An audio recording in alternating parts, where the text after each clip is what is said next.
जैसा कि आज सभी को पता है और ग्रुपों में भी सब पहले बताया गया था, वीडियो के लाइव के माध्यम से बताया गया था कि सभी को रायबरेली आना है।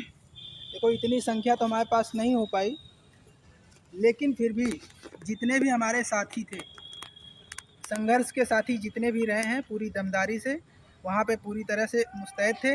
और जैसे ही राहुल गांधी जी वहाँ आए, हम लोगों ने नारेबाजी शुरू की, पोस्टर बैनर दिखाया।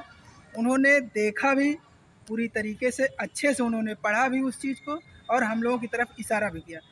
बात ये थी कि वो एक ज़रूरी मीटिंग में आए हुए थे और उनके पास ज़्यादा समय नहीं था, नहीं तो शायद हम लोगों को बुला के वो मीटिंग भी करते और मिलते भी। हम लोग वहाँ लगभग 5 से 7 मिनट तक हम लोग वहाँ पे थे। उसके बाद हम लोगों को प्रशासन वहाँ से हटा दिया। उसके बाद मीडिया बाइट वाइट हुई, हम लोगों ने ज्ञापन दे दिया। लेकिन कार्यक्रम उनका जो वापसी का था वो फुर्सतगंज एयरपोर्ट से था, तो उसी रास्ते में एक जगह स्वागत कार्यक्रम था, हम लोग वहाँ गए। लेकिन फिर भी वहाँ से यहाँ लैंड होने के लिए उनको अनुमति नहीं मिली उनका प्लेन, तो इसलिए वो फिर से रूट उनका लखनऊ का हो गया। तो फिर हम लोग वहाँ से भागते हुए आए। तो दोबारा से हम लोगों की मुलाकात तो नहीं हो पाई, लेकिन ज्ञापन हम लोग दे दिए थे उसी समय। हम लोगों ने बहुत प्रयास किया। हाँ, एक चीज़ की कमी खली कि हमारे पास संख्या नहीं थी। अगर शायद इसी जगह 150-200 की संख्या में लोग होते तो शायद हम लोग आज मुलाकात कर लिए होते, हम लोगों की उनसे बात भी हो गई होती अच्छे से। जो भी बातें हम लोगों को रखनी थी ज्ञापन के माध्यम से हम लोगों ने बता दिया है। हम लोगों ने प्रयास अच्छा किया है, इसके लिए हताश निराश होने की कोई ज़रूरत नहीं है। एक तरह से हम लोग सफल रहे हैं और आगे कभी ऐसा प्रोग्राम बनता है तो हम आप सभी से निवेदन करेंगे कि ज़्यादा से ज़्यादा संख्या में आने की कोशिश करें। देखो, घर बैठ के देखने से कुछ नहीं होना है भाई, कुछ करना पड़ेगा।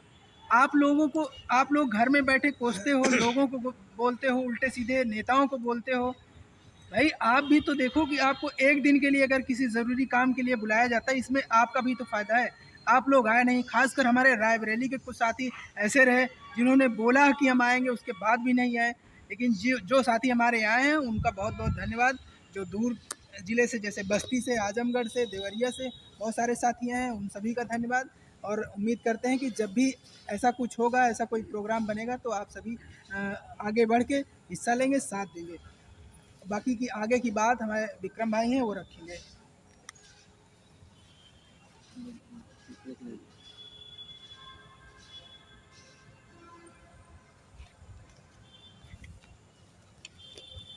सभी साथियों नमस्कार।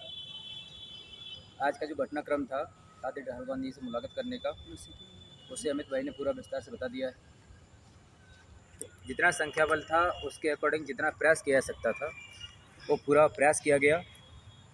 उनसे समय के अनुसार जो समय मिलकर मुलाकात होनी चाहिए थी बैठ के, वो मुलाकात नहीं हुई।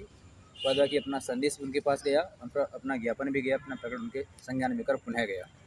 वो एक सरकारी कामकाज कलेक्ट्री में किसी काम से आए हुए थे, जिसके चलते लोगों को मुलाकात करने का समय नहीं मिला।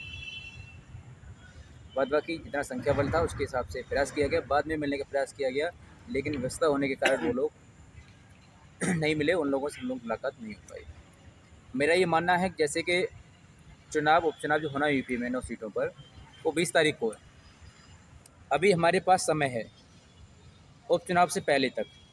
उपचुनाव निकलने के बाद हम लोगों के पास कोई समय नहीं होगा जिस पे हम लोग सरकार पर दबाव बना सकें। कम से कम मुझे लगता है कि 2 साल के लिए हम लोग सीधे सीधे इस प्रकरण को छोड़ लें, क्योंकि अगर सरकार पर दबाव नहीं बनेगा तो सरकार कभी इस मैटर पर की सुनवाई हो इस मंशा के साथ सुप्रीम कोर्ट में नहीं जाएगी।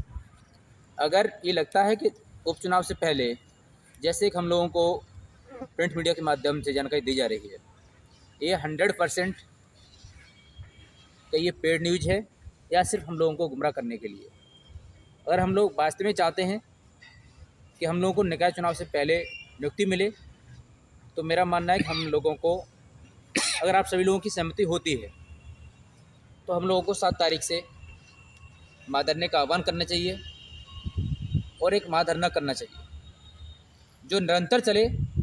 अगर सरकार 11 तारीख तक हमारी बात को सुनती है, 12 को कोर्ट में अच्छा करती है, ठीक, अंतर्राष्ट्रीय हम लोग 12 तारीख के बाद जहाँ जहाँ चुनाव होने वाले हैं, जहाँ चुनाव होने हैं, सभी लोग एक बड़ी संख्या के साथ उस विधानसभा क्षेत्र में पहुँचे अपनी बात रखें। अगर सरकार हमारे साथ नहीं है, हम लोगों को न्याय नहीं मिलता, तो हमें किसी भी तरीके से सरकार को चुनाव हराने होंगे, जिससे हम लोग अपनी ताकत को दिखा सकें। तभी ये सरकार हम लोगों से डरेगी। अन्यथा की स्थिति में हम लोग ये सोचें कि घर बैठ करके सुप्रीम कोर्ट से उम्मीद करके 1 डेट में 2 डेट में मैटर फिनिश हो जाएगा, हम लोगों को नियुक्ति मिल जाएगी, ये मुझे लगता है संभव नहीं। अगर आप सभी लोग चाहते हो तो अपने लोगों से बात करो और 7 तारीख से लगभग परसों से आप लोग वहाँ धरने का ऐलान करो। पहले लखनऊ में धरना करो, चाहे शिक्षा मंत्री हो, चाहे अनुप्रिया पटेल जी का आवास हो, चाहे आदरणीय किशन मौर्य जी का आवास हो, चाहे मुख्यमंत्री आवास हो। अगर संख्याबल होगा तो सभी के यहाँ घेराव होगा। यूपी में चुनाव भी हैं, इसका बहुत प्रभावपूर्ण संदेश पूरे देश में, पूरे प्रदेश में जाएगा। हो सकता है कि हम लोगों को सरकार न्याय दे दे। अगर तब भी हम लोग को न्याय नहीं मिलता, या 11-22 तारीख में जो डेट लगनी है उसमें अगर सरकार की तरफ से कुछ पैरवी नहीं की जाती, तो हम लोगों को प्रत्येक विधानसभा में जाकर के इसका विरोध करना चाहिए। अगर आप लोग चाहो तो हम लोग ये प्रोटेस्ट लखनऊ में न करके वहाँ भी कर सकते हैं जहाँ चुनाव है 9 सीटों पर। लेकिन हम लोगों को ये काम सब करना होगा। और चुनाव निकलने के बाद कम से कम जून 26 तक आप लोग उम्मीद ही मत करना। भले ही आप लोगों को यह संभव लग रहा होगा कि सरकार निस्तार कराएगी, 2 साल बहुत लंबा समय है, लेकिन उसकी सच्चाई यही है। भरोसा नहीं है तो ये मौका खो दो पहले चुनाव वाला, उसके बाद देख लेना।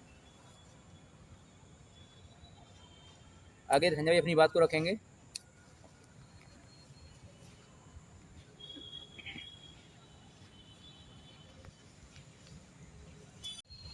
जैसा कि जो है अमित भाई ने और विक्रम भाई ने बता दिया है, लेकिन एक चीज़ मैं आपको बता दूं, कल देवरिया में जो कार्यक्रम हुआ था बड़ी बहन अनुप्रिया पटेल जी के यहाँ, मैं आपको देवरिया के लोगों ने और गोरखपुर के लोगों ने तो इतना निराश किया, क्योंकि उसके पीछे रीज़न है, क्योंकि हमारे बहनें भी कुछ आई थी और भाई भी आए थे, तो उनके पास जो है पर्सनल फ़ोन करके जो है मना किया गया था, कोई भी हो देवरिया में नहीं जाना अनुप्रिया पटेल जी के। ठीक, अगर जो आपको लगता है दलालों की बात और चमचों और गुलामों की बात समझ करके कि जो है जिन दलालों की बात सुन करके और समझ करके जो है आपको लगता कि हमको नौकरी लग जाएगी, तो जो है दान करते जाओ, कोई दिक्कत नहीं है।